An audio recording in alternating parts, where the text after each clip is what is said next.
Welcome to the tip channel. That is perfection. Today we're going to take a look at preparing some hardwood for some moldings for a client of mine. Now, I did a hickory kitchen for this client, which was a rustic hickory. And they want the trims in the dining room to match what we did in the kitchen. So we're looking actually at a number 3 lumber for the moldings that we're going to do for them.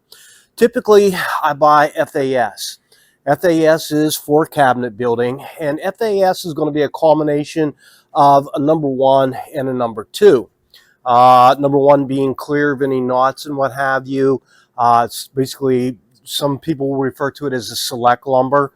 Number 2, one side of the board won't have any knots or what have you exposed. There may be some knots on the other side. Number 3, basically you're looking at knots on both sides, and that's what we're after. We want that rustic feel in the kitchen. Now, this is not lumber straight from the sawmill. You absolutely do not want to use sawmill lumber to build something out of. Here's the reason. It's soaking wet. As wood dries, it is going to contract, meaning shrink, if you will. So you could take a 5-inch piece of lumber. Once it dries, it could shrink as much as 1/4 of an inch. So, like for an exterior project, let's just say, for instance, you're doing a back wall bar, and you could use some stuff from the sawmill because it's going to shrink and it'll look okay because you're after that rustic effect anyways. There is 2 ways to dry lumber. Number 1 is air dry, where you would take and stack the lumber up with sticks in between so that it can air can reach all 4 sides, so you don't get any molds or what have you in between of the boards. That process will take anywhere from 6 months to a year to happen. The other direction is kiln drying. Now, that's what we have here. This lumber has been kiln drying to a moisture content which is suitable for cabinets. Now, suitable moisture content is anywhere from 6 to 9% for cabinet building and moldings. So how do you know what the moisture content is in wood? This is called a moisture meter, and basically what it does is you take the 2 probes and you put it down into the wood, and then it does a reading. And we can see that the reading right now on this wood is about 7.6 on moisture content. So perfect for what we're going to try to do today. Now, typically this lumber is a little rougher, and this is a piece that I normally get from the kiln place, and you can see that it has a very rough texture to it, and this will actually measure about 1 1/16. This right now is measuring about 15/16, close to an inch. But basically what they've done, they've ran through the planer just to ensure that it is in fact a number 3 with knots on both sides. So they have saved me a little bit of work, but we'll start by planing this. Now, I have a very small shop, so my planer's on wheels, all of my equipment is. I'll bring it over, we'll get it hooked up, and I'll show you the process of planing. We've got our planer pulled over and got our dust collection hooked up to it. Dust collection is a must with this process. It's going to create a lot of wood chips. Now, my dust collection is small. I can only do about 55 gallon. That will actually fill up very quickly. I probably will need to empty it a couple times with this amount of lumber. Now, our scenario is that this machine is a 7.5 horsepower. It's capable of taking off 1/8 of an inch at a time. Now, if you're using a small benchtop planer, you're not going to be able to take that much at a time. But basically, with this machine, I don't normally do a full 1/8. I normally do a 1/16, maybe a little bit heavy. The process is that we're going to take the board, we're going to go through the machine once, then we'll take the board, flip it over, and do the other side. We'll continue to do that until we get down to about 13/16. Once I reach 13/16, I take my board and I grade it. In other words, I'm going to choose the face of the board that I want to be exposed, and I will mark the other side of the board. In marking the other side of the board, once I start cutting, I'll always know that the one side is what I consider the bad side of the board. Now we're looking at rustic hickory, so it'll be a combination of two. But anyways, once I get down to 13/16, I will set the machine so I'm only taking off 1/32 of an inch. By taking out 1/32, you're eliminating a lot of planer marks, so it makes it a lot easier on the drum sander in regards to sanding. Now, safety things. Two things. Number one, ear protection. This is a very loud operation, so definitely ear protection. Now, in a shop, there are times to use gloves and there's times not to use gloves. What I mean by that is this is rough lumber, so it's going to have a lot of splinters and what have you. I'm not getting near the blade, so I will be using a set of gloves. Now, just the opposite of that, if you're using a table saw, you're using a shaper, do not wear gloves. I have a very good friend that made that mistake. He's missing this thumb. Naturally, the problem with a glove is that on lumber, you're trying to push it through a saw, very easily can slip, versus your hands being raw won't slip like a glove will. Just a word of caution. Okay, so we're set up, we're ready to go. I'm going to start out at the 15/16 because some of this is a little heavier than the 15/16. We'll start out with that and start the planing process.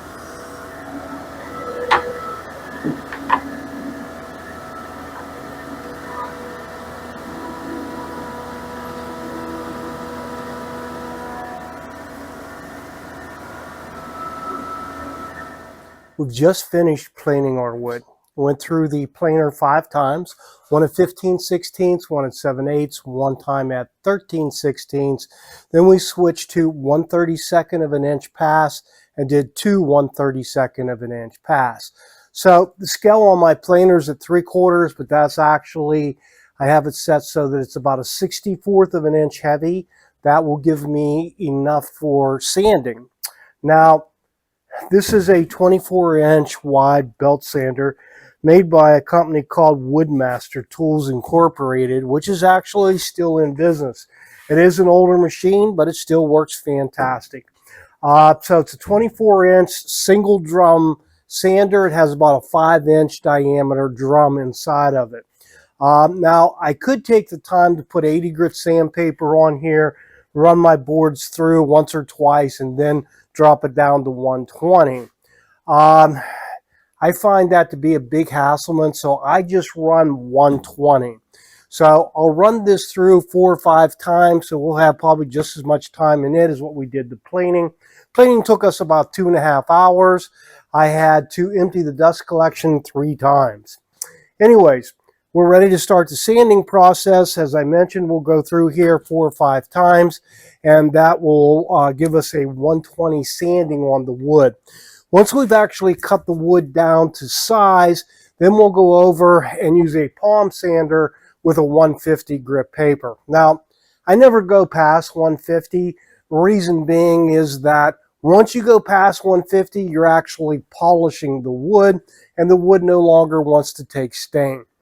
Now, this is hickory wood. Hickory wood's very hard. So, again, we took it easy on the planer. Hickory, if you are familiar with it, they actually use it to make axe handles. So, very hard wood. An interesting thing about hickory is that hickory and pecan is actually the same tree. They refer to the tree as hickory before the tree develops its nut. Once it develops its nut, then they refer to it as pecan, or pecan, or pecan, or pecan, or tomatoes, or tomatoes. Anyways, we'll go ahead and start the sanding process. We'll get this ran through the sander 4 or 5 times, and then we're ready to start to go to straight lining. The next step of the process is called straight lining. Now, what does straight lining mean? Whenever you purchase rough cut lumber, the edge of the lumber is not straight. Well, naturally, we need a straight edge in order to start cutting our pieces out. So what I normally do is that, first of all, I'll take my board and I'll find the crown. Now, the crown is basically the part of the board that humps up. I'm going to put that towards my saw blade. And a couple of different tips. Number one is I keep my saw blade about 1 tooth above product. As you are cutting your boards, what you want to try to do is one fluid motion through the saw. The reason being is if you hesitate and stop, the blade will heat up and it will actually put a burn mark on your board. And we don't want that. That would just create a whole bunch of extra sanding. Now, in my case, I have a sliding table. So what I'm going to do is I'm going to clamp the board to the table and then I'll make my cut.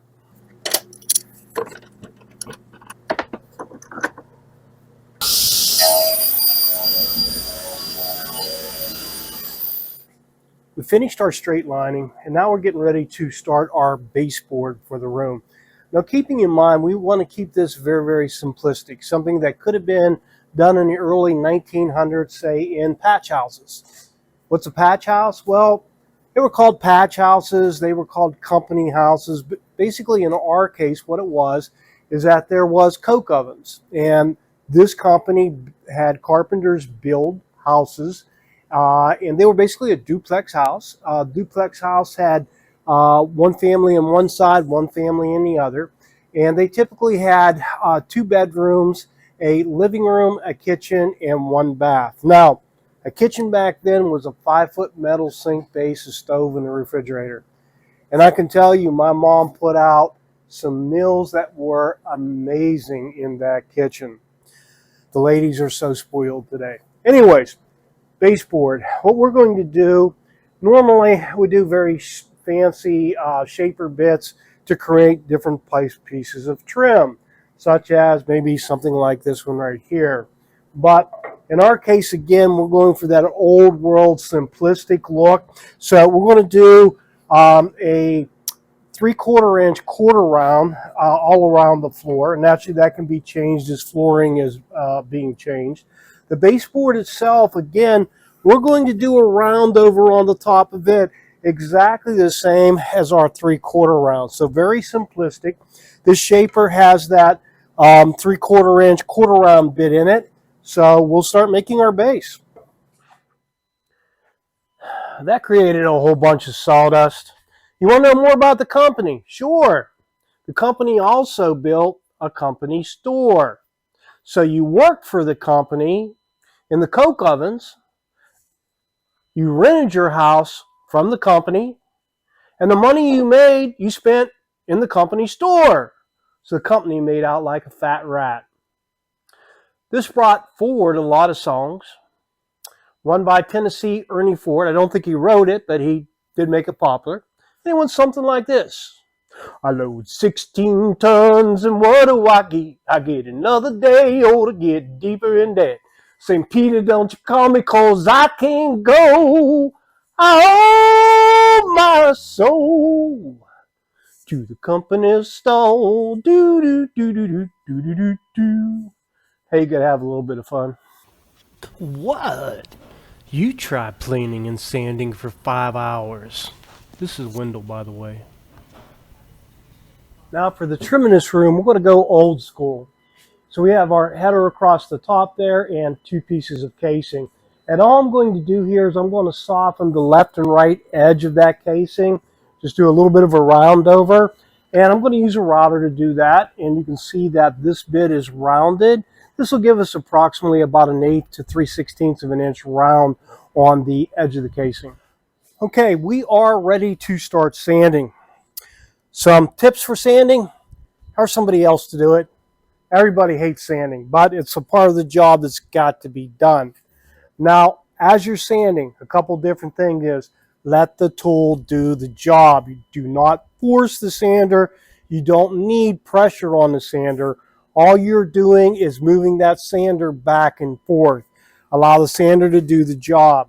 We're looking at 150 grit sandpaper on the bottom of this. And as you're sanding, let me explain that your fingertips can feel a whole lot more than what your eyes can see. So as you get things sanded, feel it. If you feel a rough spot, you need to hit that again. Now, once we get into the 3/4 inch quarter round, naturally there's no way to do that with an orbital sander. So what we'll be doing is using what's referred to as a sanding mop. Now, a sanding mop is just simply a bunch of sandpaper that they've cut to go into fingers, and it contours to the piece so that you can get into it. Now, you can use a sanding mop on crown moldings, things like that that are a lot more intricate where you can't get the orbital sander in. One thing about these sanding mops, make sure to wear some eye protection, either some goggles or a full face shield, because this is a very messy product. And finally, after all that, we're ready to go into the spray booth. Those of you who would like to see me finishing product, please check out my video, Finishing with M.L. Campbell. Tomorrow we'll take care of this.